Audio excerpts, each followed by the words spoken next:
ને લઈને અરવલ્લીના મોડાસા એપીએમસીમાં 3 દિવસ બંધ રહેશે। હોળી અને ધૂળેટીના પર્વ નિમિત્તે હરાજીનું કામકાજ મોકૂફ રાખવાનો નિર્ણય। આગામી સોમવારથી બુધવાર તારીખ 2 થી 4 માર્ચ સુધી માર્કેટિંગ યાર્ડ બંધ। 5 માર્ચને ગુરુવારથી એપીએમસીમાં હરાજીનું કામકાજ ફરી શરૂ થશે। તહેવારોની રજાઓને ધ્યાને રાખીને વેપારીઓ અને ખેડૂતોને અપાઈ છે જાણકારી। જિલ્લામાં ચાસવડ દૂધ મંડળી સામે 40 ગામોના સભાસદોએ એકજૂટ થઈ વિરોધ નોંધાવ્યો છે। સભાસદોએ વહીવટદાર કસ્ટોડિયન કમિટી પર ગેરવહીવટના આક્ષેપ લગાવ્યો છે, જેના કારણે સભાસદોના હકોનું હનન થઈ રહ્યું છે। સભાસદોએ દૂધના પૂરતા અને યોગ્ય ભાવ મળતા ન હોવાની ફરિયાદ પણ ઉઠાવી હતી। ખેડૂતો અને દૂધ ઉત્પાદકોને ન્યાય મળે તે માટે દૂધના દરમાં સુધારો કરવાની માંગ ઉઠાવવામાં આવી છે। સભાસદોએ વહેલી તકે મંડળીમાં ચૂંટણી યોજી લોકશાહી રીતે નવી કમિટી રચવા અંગે માંગ કરી છે। આ તમામ માંગણીઓ સાથે સભાસદોના પ્રતિનિધિ મંડળે જિલ્લા કલેક્ટરને આવેદનપત્ર પાઠવી યોગ્ય કાર્યવાહી કરવાની વિનંતી કરી છે। આ મંડળીની અંદર કસ્ટોડિયન કમિટી જે વહીવટ કરી રહી છે તે ગેરવહીવટ છે અને બંધારણીય અધિકાર લેવા માટે આજે અમે માનનીય કલેક્ટર શ્રીને આવેદનપત્ર પાઠવ્યું છે। એમાં અમારી મુખ્ય માંગ છે કે અમને દૂધના પૂરતા ભાવ મળે, વહેલી તકે સભાસદોના ન્યાયમાં હક માટે ચૂંટણી કરવામાં આવે એવી માંગ સાથે અમે આવેદનપત્ર આપવા માટે આવ્યા છીએ। સરકારી ટેકાના ભાવે તુવેર ખરીદીની શરૂઆત થઈ છે। જિલ્લામાં અત્યારે 5 જેટલા કેન્દ્રો જુદા જુદા એપીએમસીમાં શરૂ કરાયા છે, ત્યારે જિલ્લાના 45,000 ખેડૂતોએ નોંધણી કરાવી છે।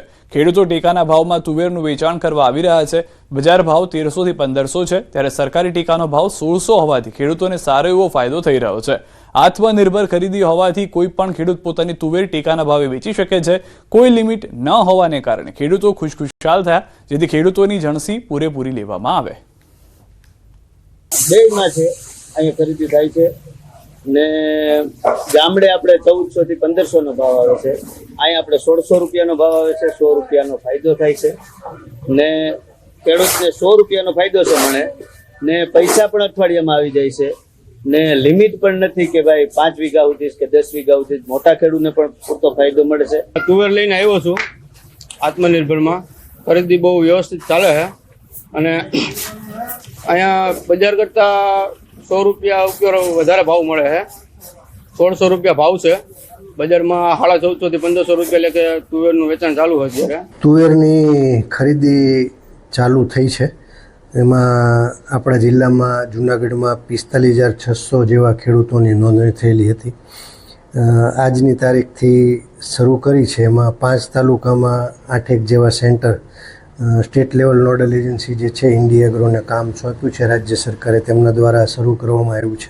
પ્રતિનિધિઓ સાથે અધિકારીઓના વ્યવહાર પર સરકારનો પરિપત્ર। અધિકારીઓએ જનપ્રતિનિધિઓ સાથે હવે વિવેકપૂર્ણ વ્યવહાર કરવા સૂચન। મંત્રીઓના પ્રવાસ દરમિયાન ગરિમાપૂર્ણ સ્વાગત કરવા આદેશ અપાયા।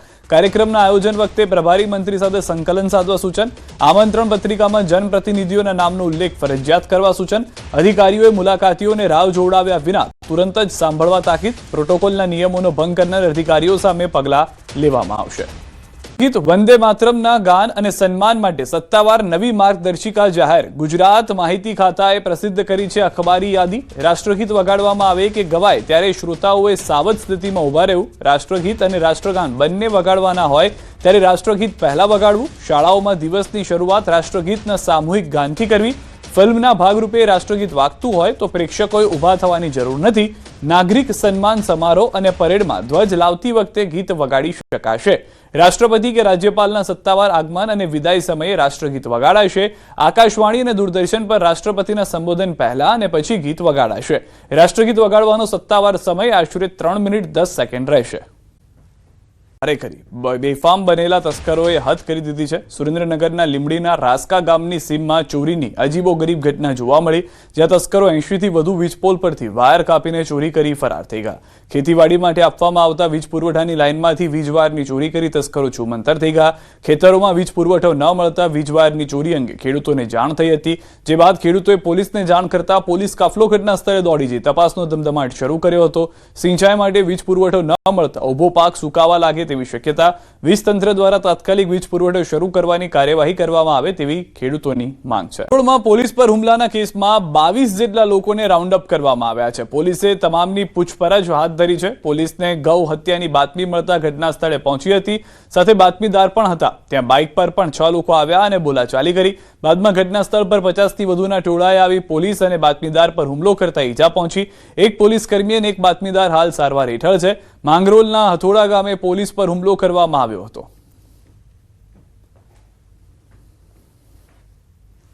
એમાં 6 જેટલા ઇસમો હતા અને ત્યારબાદ પોલીસ સાથે બોલચાલ થયેલી અને ત્યારબાદ એમને ફોન કરી અન્ય લોકોને બોલાવેલા. આશરે 50 લોકોનું ટોળું ત્યાં ધસી આવેલું અને પોલીસ સાથે અને અમારા જે બાતમીદાર હતા એની સાથે એ લોકોએ એસોલ્ટ કરેલો. આશરે 22 લોકોને અમે લાવ્યા છીએ અને ફરિયાદમાં જે નામ છે નામ મુજબના ગામમાંથી લોકોને પકડીને લાવ્યા છીએ. અને હેરોઇન હથિયાર તસ્કરી કેસમાં ધરપકડ. ગુજરાત ETSએ પંજાબના ગુનામાં ફરાર આરોપી દબોચ્યો છે. અમૃતસરના રાજા સાંચી પોલીસ સ્ટેશનના ગુનામાં આરોપી હતો વોન્ટેડ. અગાઉ 2 આરોપીઓ પાસેથી મોટી માત્રામાં હેરોઇન મળ્યું હતું. તપાસમાં 4 હેન્ડ ગ્રેનેડ પિસ્ટલ પણ મળી આવી છે. મુખ્ય આરોપી રહેમત અલી શેખ પંજાબથી નેપાળ ભાગી ગયો. હાલ અમદાવાદના રખિયાલમાં હોવાની બાતમી મળતા ETSએ કરી ધરપકડ. કીર્તિ પટેલ સામે પોલીસ ફરજ રૂકાવટનો મામલો. સોશિયલ મીડિયા ઇન્ફ્લુએન્સર કીર્તિ પટેલ પોલીસ સ્ટેશનમાં હાજર. ભવનાથ પોલીસ સ્ટેશનમાં ફરજ રૂકાવટની નોંધાઈ હતી ફરિયાદ. મહિલા PI દ્વારા કીર્તિ પટેલ સામે ફરિયાદ નોંધાવાઈ. કીર્તિ પટેલ વકીલ સાથે તાલુકા પોલીસ સ્ટેશનમાં હાજર થઈ. મૃગીકુંડમાં સ્નાન બાદ મહિલા PI સાથે ગેરવર્તનનો આરોપ. તાલુકા પોલીસે કીર્તિ પટેલનું નિવેદન લેવાનું શરૂ કર્યું છે. પોલીસ ફરજ રૂકાવટ ભવનાથ પોલીસ સ્ટેશનમાં નોંધાઈ હતી ફરિયાદ. માં કામદારોનો હોબાળો. DCP શેફાલી બરણવાલને હાથમાં પથ્થર વાગ્યો છે. PI VL પરમારના હાથમાં ટીયર ગેસનો સેલ ફૂટ્યો છે. ટીયર ગેસના સેલથી કોન્સ્ટેબલ વિજયને પણ ઈજા થઈ છે. તમામ લોકોને સારવાર માટે હોસ્પિટલ ખસેડવામાં આવ્યા છે. વાહનોને સળગાવતા વિડીયો આવ્યા સામે. કંપનીમાં કામદારો દ્વારા કરવામાં આવી હતી તોડફોડ. કામદારોએ મોટા પ્રમાણમાં કર્યું છે નુકસાન. હાલમાં પોલીસ કર્મચારીઓ પણ ઈજાગ્રસ્ત થયા હોવાની જાણકારી છે. આ દ્રશ્યો આપ જોઈ રહ્યા છો. ગાડી ઉથલાવવાનો પ્રયાસ કરવામાં આવી રહ્યો છે. વધુ માહિતી ન્યૂઝ 18 સંવાદદાતા કીર્તેશ પાસે મેળવીશું. કીર્તેશ, ખુદ પોલીસના કેટલાક કર્મચારીઓ ઇજાગ્રસ્ત થઈ ગયા છે આ બબાલમાં? બિલકુલ સીધા જે પ્રકારે સુરતના હજીરા વિસ્તારમાં આવેલી MLS કંપની છે કે જ્યાં આગળ નવી કન્સ્ટ્રક્શન સાઇટ છે આ સાઇટનો કોન્ટ્રાક્ટ આપવામાં આવ્યો છે એલેન્ટિંગ કંપનીને. અને જે પ્રકારે કહી શકાય કે વિડીયો વાયરલ થયો, વિડીયોના આધારે કારીગરો ભેગા થઈ હંગામો મચાવ્યો હતો. જોતજોતામાં મામલો ઉગ્ર બન્યો હતો અને કારીગરો દ્વારા પથ્થરમારો કરવામાં આવતા ખાસ કરીને વિસ્તારના જિલ્લા પોલીસ સ્ટેશનના PI પરમાર, DCP શેફાલી બરણવાલ અને વિજય નામના એક વ્યક્તિ 3 લોકોને ઈજા થઈ છે.